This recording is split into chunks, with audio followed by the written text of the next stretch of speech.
Kami mau makan dari mana? Alam kami sudah rusak habis.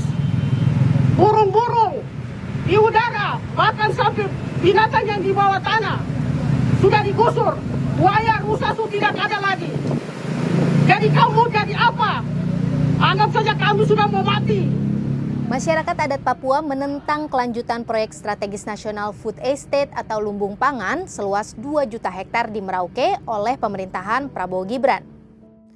2 juta hektar itu kira-kira 30 kali luas Jakarta atau hampir 4 kali Pulau Bali. PSN di Merauke terbagi menjadi 3. Pertama, proyek pengembangan perkebunan tebu dan bioetanol seluas 500.000 hektar. Kedua, proyek optimalisasi lahan atau OPLAH 100.000 hektar.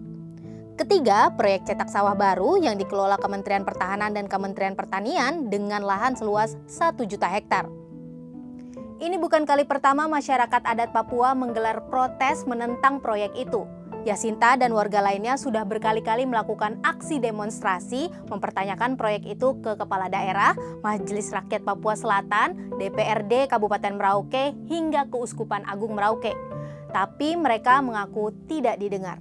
Sekarang kekhawatiran mereka bertambah setelah pada awal Oktober ini pemerintah mengerahkan ribuan tentara untuk membantu proyek itu. Untuk apa kehadiran pasukan yang begitu besar di sana? Ya, seolah-olah di situ zona perang ya, yang harus dikawal begitu ketat. Tetapi kehadiran mereka saja sudah meneror masyarakat itu. Ya, dengan kemana-mana selalu dengan senjata lengkap, pakaian hijau. Dan orang yang tadinya begitu bebas, ya mereka tidak sebanyak bersuara. Pada 2 Oktober lalu, Panglima TNI meresmikan pembentukan 5 Batalion Infanteri Penyangga Daerah Rawan atau Yonif PDR di Papua untuk mendukung program ketahanan pangan pemerintah. 2 batalion ditempatkan di Papua Selatan.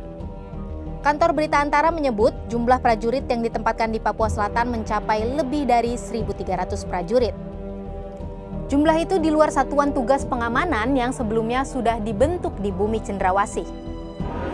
Saya mengerahkan mahasiswa, saya mengerahkan petani, belum tentu ada yang mau ke dalam hutan.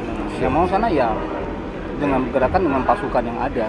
Kalau saya lihat penolakan itu bukan penolakan keterlibatan TNI, bukan. Penolakan mereka adalah penolakan terhadap pekerjaan yang dilakukan. Namun, melihat rekam jejak kekerasan yang dialami warga Papua, peneliti BRIN Cahyo Pamungkas bilang keterlibatan aparat keamanan dalam pengerjaan proyek PSN cenderung akan lebih banyak intimidasi. Dia khawatir pelibatan militer justru akan memperkuat penggusuran berlapis terhadap masyarakat adat. Kalau dulu mungkin saja di zaman Pak Harto dan di zaman SBY ada kepentingan oligarki tetapi tidak sekuat sekarang. Karena sekarang betul-betul negara dikuasai oleh para oligarki sehingga bentuk kolonialisme terhadap masyarakat adat yang masih terstruktur dan ya itu ya didukung oleh aparat keamanan juga. Dan ini kecenderungannya ya kita akan mendisplace ya masyarakat adat dari tempat ekologisnya. Ketika disinggung soal potensi konflik dan kekerasan terhadap warga sipil setelah kehadiran pasukan TNI, Menteri Pertanian selaku salah satu pihak yang memegang proyek ini mengatakan, kenapa sih kita pesimis? Mari kita optimis. Dulu kami kolaborasi TNI, ini kan sudah lama, periode pertama, dulu kami kolaborasi 5 tahun.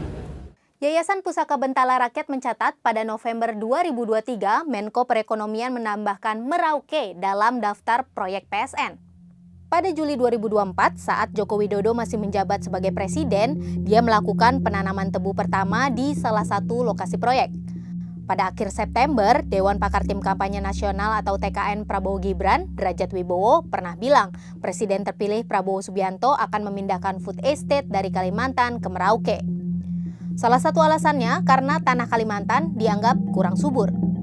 Pada era Presiden Susilo Bambang Yudhoyono, pernah ada proyek serupa yang disebut MIFE atau Merauke Integrated Food and Energy Estate, tetapi dianggap gagal oleh sejumlah pihak. Yayasan Pusaka mencatat sejumlah permasalahan dalam proyek MIFE, mulai dari perampasan lahan, akuisisi lahan, dan konsentrasi penguasaan lahan pada segelintir pemilik modal, eksploitasi buruh, deforestasi, kekeringan, dan bencana ekologi yang berulang dan meluas. Dengan berbagai macam permasalahannya, kamu setuju nggak kalau proyek food estate diteruskan?